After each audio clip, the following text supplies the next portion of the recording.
What's up guys? I'm here on a deck, and have you ever wondered what's the difference between a veranda, a balcony or a deck? Neither do I. All I know is it's indoor-outdoor flow of your property.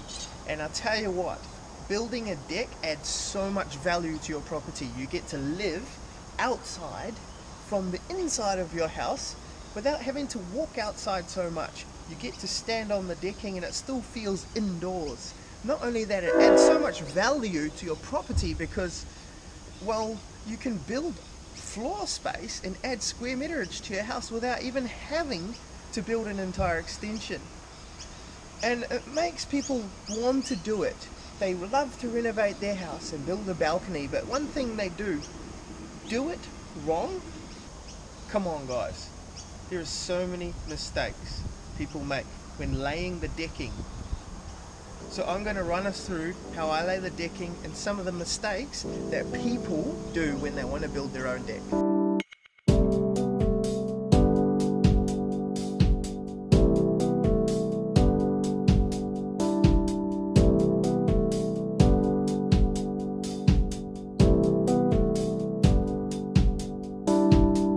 Great, we're going to do our decking on our breezeway here. So as we do our decking, we're going to be laying all these hardwood boards. Decking boards, a little trick is people see the grooves here on the back and it's flat on one side and people think this is for grip, but really it's not for grip. If you lay it this way, dirt fills up and everything and mold and it becomes slippery. What you need to do is have those grooves down. It's so that the bottom of the decking board can aerate between the joist, protects the decking for longevity. Is I like to get 5 boards, just 5 boards, and I lay them down. And because they're a natural product, they move the different sizes. It's never perfect, but I like to get my measurement first. So I get a normal nail, it's 3.15 thick, and I use this as my spacer. I like to keep my spacings the thickness of a nail. So what I do is I spread them apart. So watch me as I do this.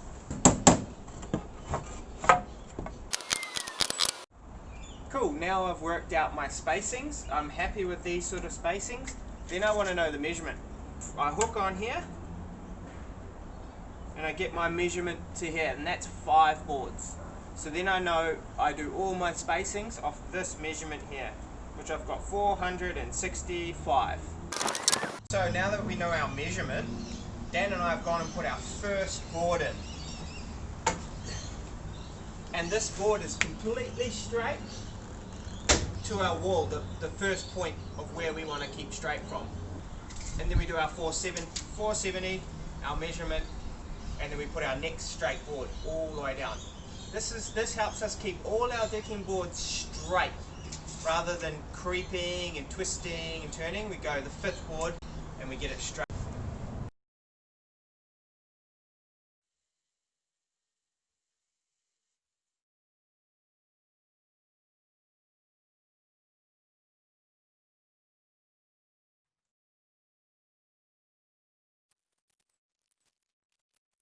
Dan and I have laid our 2 rails, and you can see that they're completely straight.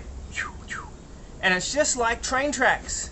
We want to make sure that these are straight and parallel to our wall, or whatever you're starting with. You always want to make sure it's parallel. And that's our spacings, and then in between we're just going to make our train run along those tracks, which is all our boards staggered differently. One thing you got to remember is don't do a pattern. You can see a pattern, but if it's completely random, you can't see a random. And no joins are on the same joist. So it's a real puzzle to work out, but once it's done, it looks.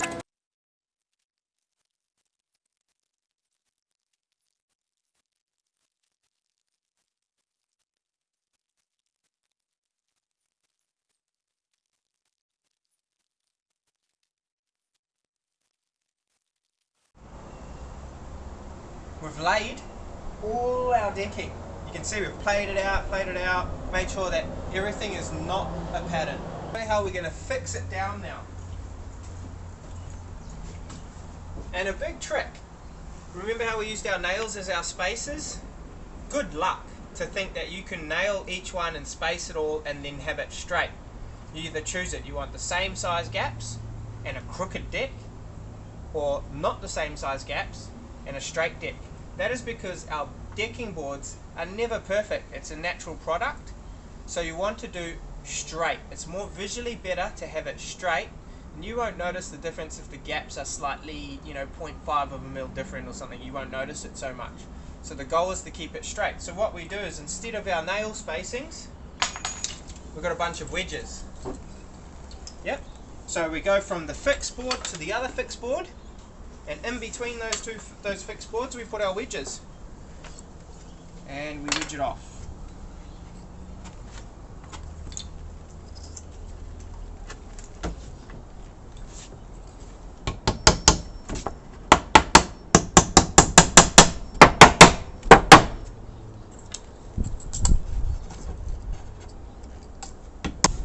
Great.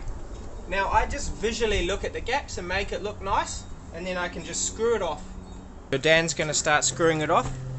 He's going to do a straight line between the original screws with his pencil, but very lightly, just softly and lightly he's going to mark it. If you do it too hard, which he's done already, and it looks kind of gross because it's never going to go away, the monkey.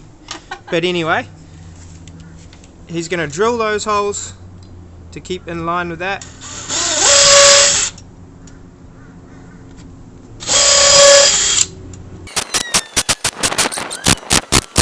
Now he's drilled the holes, the wedges have kept the gap, and then he screws in the screws.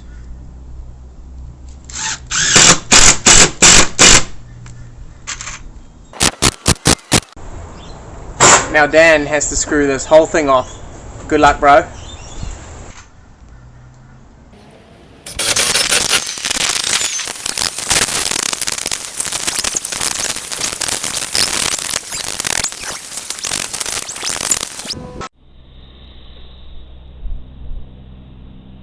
Well, there you have it. Laying the decking ain't so bad at all, but there is mistakes that can be avoided by just watching this video. Just to recap, make sure your decking is the right way up, make sure that you don't do a consistent pattern, always be random, and number 3, make sure that you care about the straightness and not the gaps in between. Hopefully that was helpful, and if you haven't subscribed, be sure to subscribe on the button below. It helps. I can bring in more of these videos. I'm hoping to grow and get better at this. So even if you can write in the comments and just say you could be better at this, you could be better at the audio, you could be better at this, just help me out. Help me get better content out there for you guys. And if you haven't liked, click the like button. It's helpful for the algorithm. But I'll see you next time. Cheers.